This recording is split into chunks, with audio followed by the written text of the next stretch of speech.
We are the Bloody Red Dragons, and we're back for another season. And I wasn't sure I was going to do this. I don't know if you followed my exploits last season, last time around when I tried to qualify for the Euros. But if you didn't, it ended horribly with a UEFA scandal, and through no fault of our own, we didn't manage to qualify. It was the man keeping us down, something like that. And if you're interested, you can go back and see those videos. If you're not, then just stick around for this new season where I'm trying to qualify for the World Cup, which hopefully will get off to a good start in the first match that I'll be playing against Liechtenstein in this video. But first, here's a summary of what happened since the last time you saw us, since the botched the botched Euro qualification. And since then, I've been clicking through lots of friendlies and months of nothing happening really, and then the Euros, of course. So now we're ready for a new season. Here's a quick summary, and then back to the match. Okay, I'm going to see if I can talk you through a reasonably brief summary of what happened since the last qualification match for the Euros and until the first qualification match for the World Cup. First thing that happened was we had to play a friendly right after the qualification against Spain, which we lost 2-0. Well, the next important thing was the draw for the World Cup. So, one thing that I also did was try to keep an eye on the different players from the Wales team and the progress of their teams, of their clubs.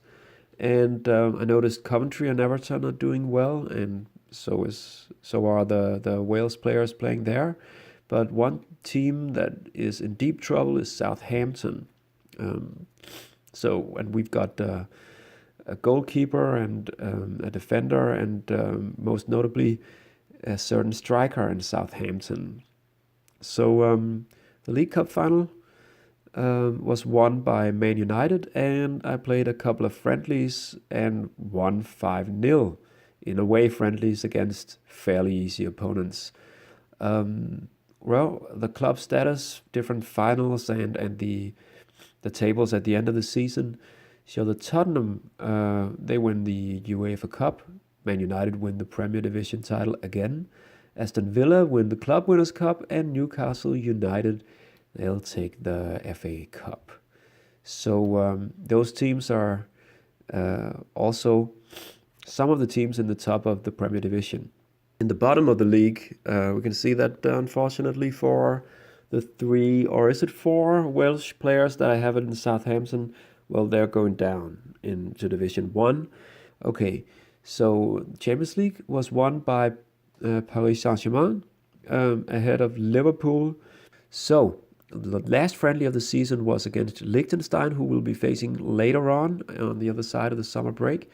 And we won that match 2-0. And I had actually anticipated that this might have been the last match for Mark Hughes. I thought he'd retire by the end of this season. He did not. But anyway, it's time for the European Championship to begin without us, sadly.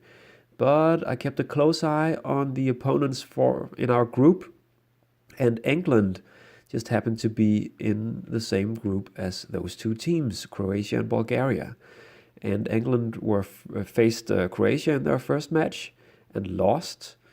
Then after that, Spain won 3-0 against Bulgaria, and then lost to Croatia.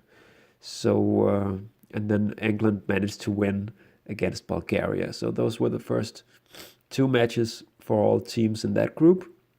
While this was happening, then Kidderminster Harriers decided to hire Neville Southall as a player manager. So even though he's 41, he probably won't retire either.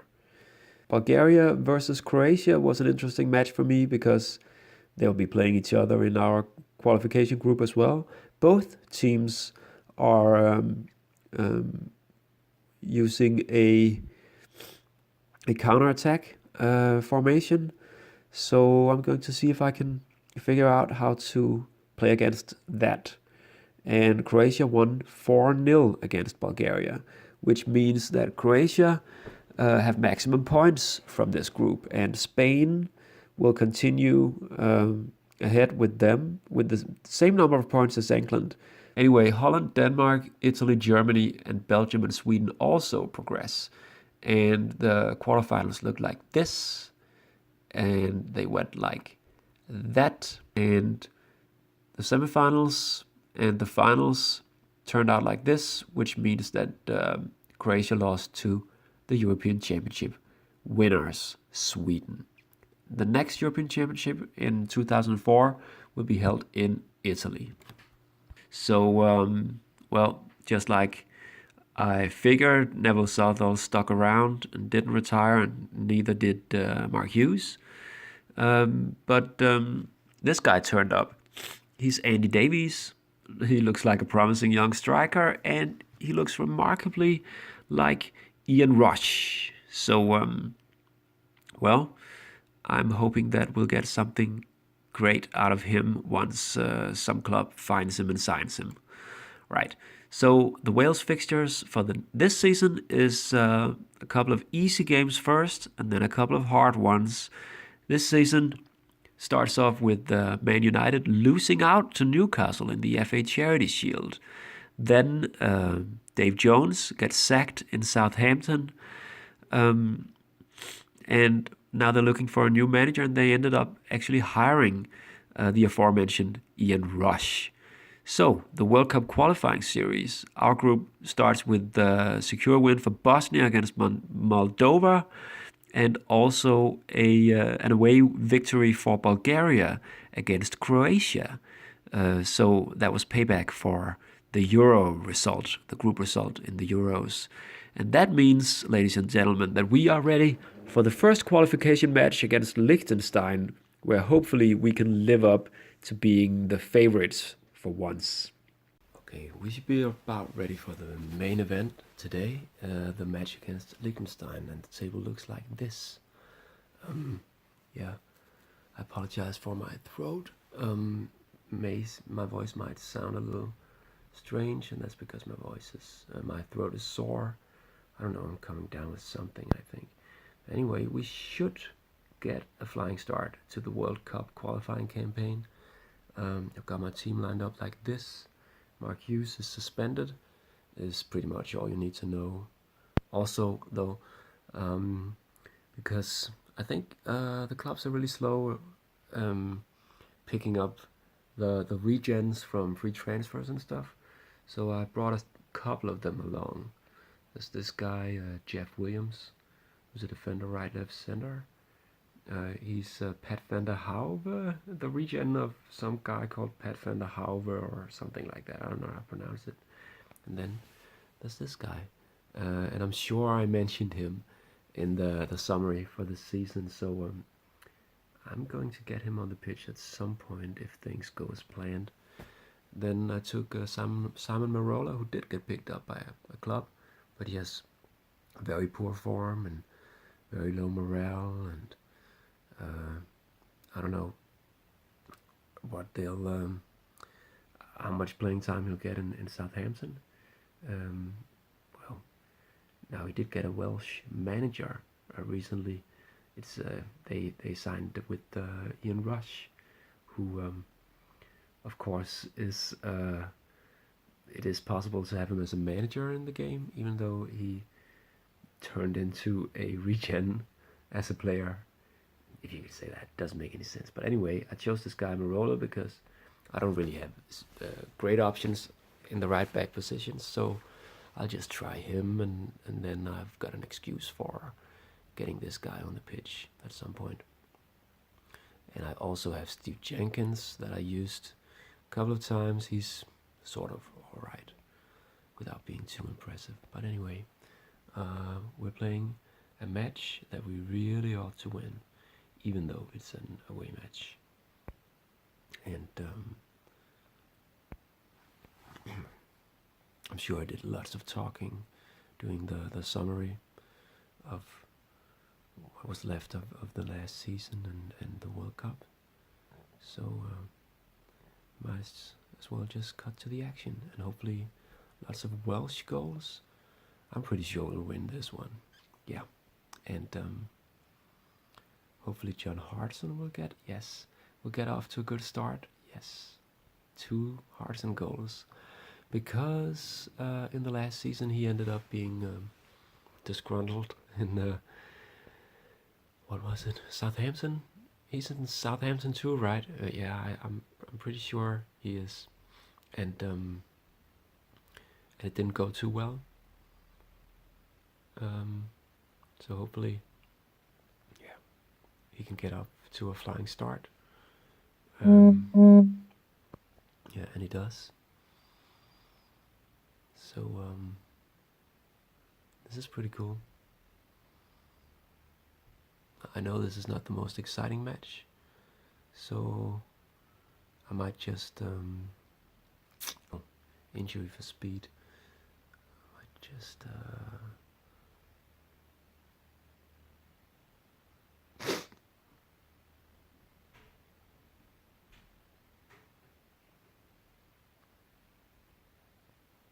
then I get this guy. He's playing his first match ever, and he'll be doing that on the Welsh national team.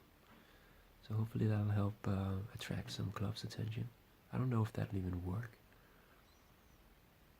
but it's worth a try, because I really want to get those guys playing so that they can, well, so that it makes sense to consider them for that's alright. That's my beautiful wife.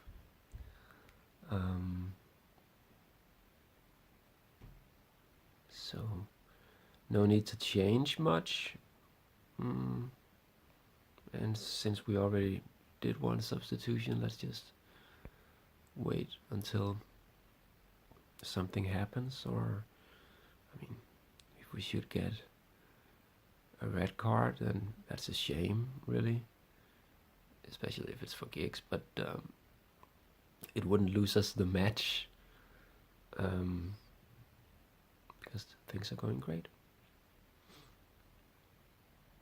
Alright, is that a hat-trick for Giggs as well? So Giggs might be the better option. I don't know, it's always hard to tell when you're playing a really poor team like Liechtenstein, but he might be a better option than Mark Hughes, because Mark Hughes is like, I don't know, 43 or something. Nah, of course he isn't, but 36 at least, and has been playing less impressive. 3 assists from John Hartson and 3 goals. That's insane. So I've got options, but I really want this guy on the pitch, and it would be cool just to unleash him against Liechtenstein and have him score a few goals in a debut to remember.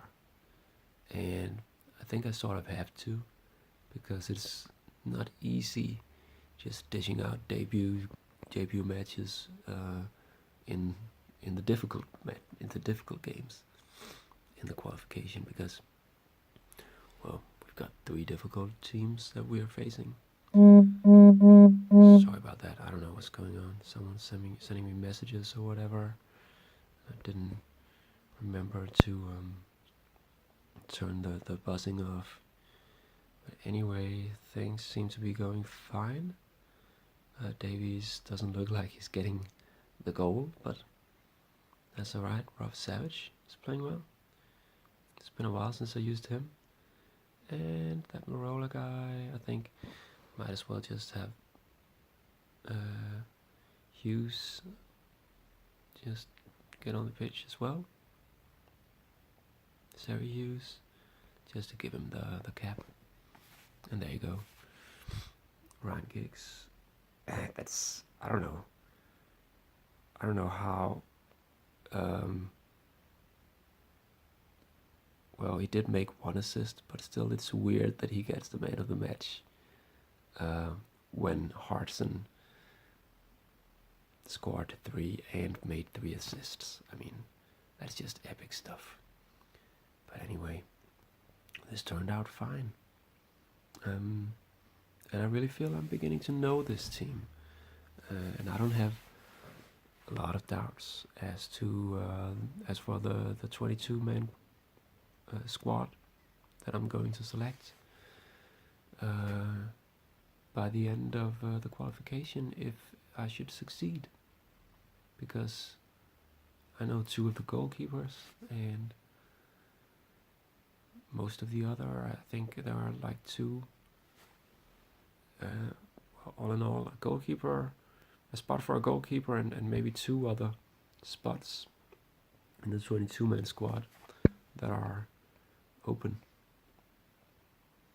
wide open. The rest of the squad I've pretty much got down at the moment, and the qualification group looks like this. And if we're able to stay on top of this group, then I'll be as impressed as you are. Mark Hughes returning from suspension, Gary Speed out for a week, so that's fine. Hope I'll see you guys next time, where things will probably not be quite as easy, but still we should expect a home win, and it's nice to have a couple of easy games in the beginning of the qualification, just to get off to a good start.